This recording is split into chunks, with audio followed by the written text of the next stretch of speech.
정리를 나름 하고 계신다고 하는데요.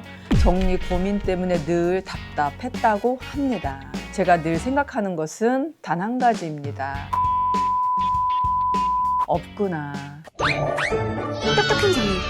안녕하세요. 똑똑한 정리 정숙 대표입니다. 오늘은 가장 대중적인 집이라고 할 수 있는데요. 30평대 3인 가족이 살고 있는 부부가 재택근무를 하는 집이었습니다. 정리 서비스 의뢰를 하고 방문을 드렸을 때 와, 짐이 정말 많다.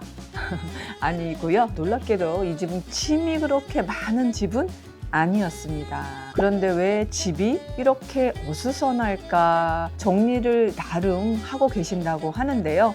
정리 고민 때문에 늘 답답했다고 합니다. 정리가 안 되는 많은 집들을 매일매일 정리하고 있지만 제가 늘 생각하는 것은 단 한 가지입니다. 정리 시스템이 없구나. 가구 배치가 내 동선과 맞지 않고 물건이 많진 않아도 늘 제자리가 없다 보니까 늘 분산되어 있고 섞여 있는 집이 많습니다. 정리는 물건을 무조건 버리거나 안 보이게 다 넣거나 하는 일이 아니라 물건의 제자리를 찾아준다는 거 다시 한번 강조를 드립니다. 집을 정리하기 전에 어떤 문제점이 있는지, 왜 정리가 잘 되지 않았는지 5가지로 정리해 보았습니다. 자, 첫 번째였습니다. 물건의 제자리가 없다. 물건 쓰다가 어디다 두시나요? 식탁에 올려두고, 서랍장에 올려두고, 거실장에 두고, 소파에 두고 제자리가 없죠. 두 번째, 공간 활용이 어렵다입니다. 여러분들 우리 집의 주방과 거실과 아이 방과 게스트룸 각자에 다 공간이 있을 겁니다. 공간을 잘 활용하지 않고 공간의 역할이 정해지지 않았습니다. 세 번째, 생활 동선과 맞지 않는 가구 배치. 동선은 무엇을 먼저 꺼내고 무엇을 어디서 씻고 하는 일의 순서입니다. 그럴 때 물건이 제자리에 딱딱 있다면 찾기가 쉽고 생활이 편해지겠죠. 그래서 가구 배치 굉장히 중요합니다. 네 번째, 가구 부족입니다. 저는 정리 서비스를 진행할 때 왜 정리가 안 됐지? 가구의 위치는 어떨까? 가구는 무엇을 사용하고 있지? 어떻게 사용하고 있지? 이런 것을 꼭 체크합니다. 불필요하게 책장이 많은 집도 있고요. 불필요하게 서랍장이 많은 집도 있습니다. 그런데 필요한 가구가 없는 집도 생각보다 많습니다. 필요한 가구가 없다면 어때요? 물건을 제자리를 찾아주기가 쉽지 않습니다. 자, 5번째입니다. 잘못된 방법으로 수납용품을 활용하고 있었습니다. 수납용품 요즘에 SNS를 보시면서 많이 구매하실 거예요.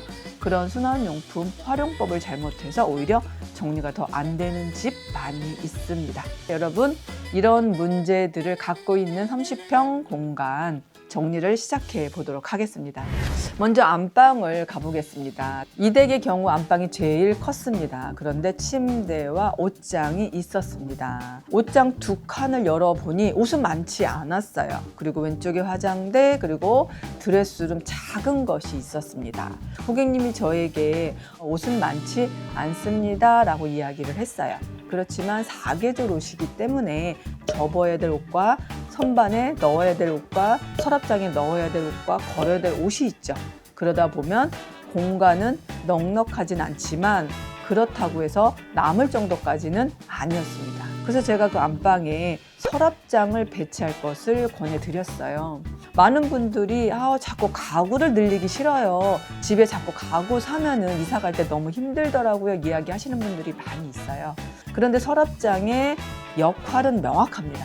여러분, 서랍장에 어떤 물건을 두시나요? 어떤 옷을 두시나요? 작지만 매일매일 찾아서 입어야 될 옷이에요. 속옷, 양말, 자문이겠죠. 매일매일 입는데 옷장에 열고 또 서랍 꺼내고 또 선반에 찾고 그러면 찾는 시간도 어렵고 관리하기도 어렵습니다. 속옷은 욕실에서 씻고 바로 나와서 꺼내서 입는 것이 가장 좋습니다. 그리고 화장대 근처에 있으면 훨씬 더 동선이 짧아지겠죠. 2번째입니다. 주방과 보조 주방. 주방은 넓진 않았어요. 그래서 주방을 살펴보니까 주방 한쪽 면 김치 냉장고 자리에 그 공간이 비어 있습니다. 소형 가전을 올려 두었는데요. 이 공간에 카페장을 제안을 드렸어요. 주방 방조 안에도 중요한 공간이죠. 우리 가족의 건강을 책임지는 공간, 특히 아이가 어릴 경우는 늘 분주하게 움직이게 될 주방인데요. 이렇게 수납이 부족하면 늘 주방 위에 물건이 쌓이기 마련입니다. 식탁 오른쪽 공간에 미닫이 수납장을 제안을 드렸어요. 주방이 넓지 않았기 때문에 큰 가구를 넣으면 주방이 좁아졌죠. 그래서 미닫이 깊이가 300 정도 되는 아주 날씬한 가구를 식탁 옆에 두고 그곳을 매일매일 사용하는 물건들을 꺼내고 관리할 수 있도록 정리를 제안 드렸습니다. 그리고 세탁실 같은 경우도 이미 선반을 사용하고 있었어요. 그런데 너무 사이즈가 작은 선반을 사용하다 보니까 청소 관련, 세탁 관련, 재활용 쓰레기까지 다 처리하기가 어렵더라고요. 그래서 큰 선반을 제안을 드렸고요. 그 선반은 다른 공간으로 이동해서 재사용하는 것을 권해드렸습니다. 아이 방입니다. 아이 방에는요, 가구 배치가 시급했습니다. 가구가 많지도 않고 책장 2개였는데요. 배치를 양쪽으로 해두니까 공간이 예쁘지 않더라고요. 책장을 정면으로 배치해서 공간을 좀 더 넓게 만들어 주었습니다. 아이방 정리하면서 늘 생각하는 것이 장난감이 정리가 굉장히 까다롭다입니다. 장난감은 부피도 큰 것이 많죠. 그래서 장난감을 정리할 때 바닥에 꺼내놓으면 늘 어질러지기 십상입니다. 그래서 옷장 선반 안에 활용해서 장난감을 좀 나눠서 정리를 했습니다. 책장의 위치만 바꿔도요, 아이방이 훨씬 더 넓게 느껴지더라고요. 그리고 다음 공간은 서재입니다. 재택근무하는 서재 공간인데 이 집에서는 게스트룸의 기능도 해야 된다고 하시더라고요. 부모님들이 가끔 아이들 보러 오시는데 게스트룸에서 토퍼를 꺼내 놓고 주무신다고 하시더라고요. 한쪽을 비워야 했기 때문에 책상 하나는 비워내고 책장을 붙여서 활용할 수 있도록 배치를 다시 했습니다. 이렇게 내가 이 방을 어떤 공간으로 사용하는지에 따라서 가구의 위치도 달라진다는 거, 여러분들도 한번 가구 옮겨보시면 우리 집 공간이 훨씬 더 좀 다른 느낌을 가지실 수 있을 거예요. 다음 공간은 거실입니다. 제가 처음 이 집을 방문했을 때 가장 먼저 눈에 띄었던 것이 스타일러였습니다. 스타일러 둘 곳이 없어서요, 들어오는 맞은편 소파 옆에 스타일러를 배치했더라고요. 그 스타일러를 안방으로 옮겼고요. 김치 냉장고 자리에 있었던 작은 미니 냉장고가 있었습니다. 그 냉장고를 소파 옆쪽으로 옮겼습니다. 그랬더니 여러 가지 공간의 변화가 있었습니다.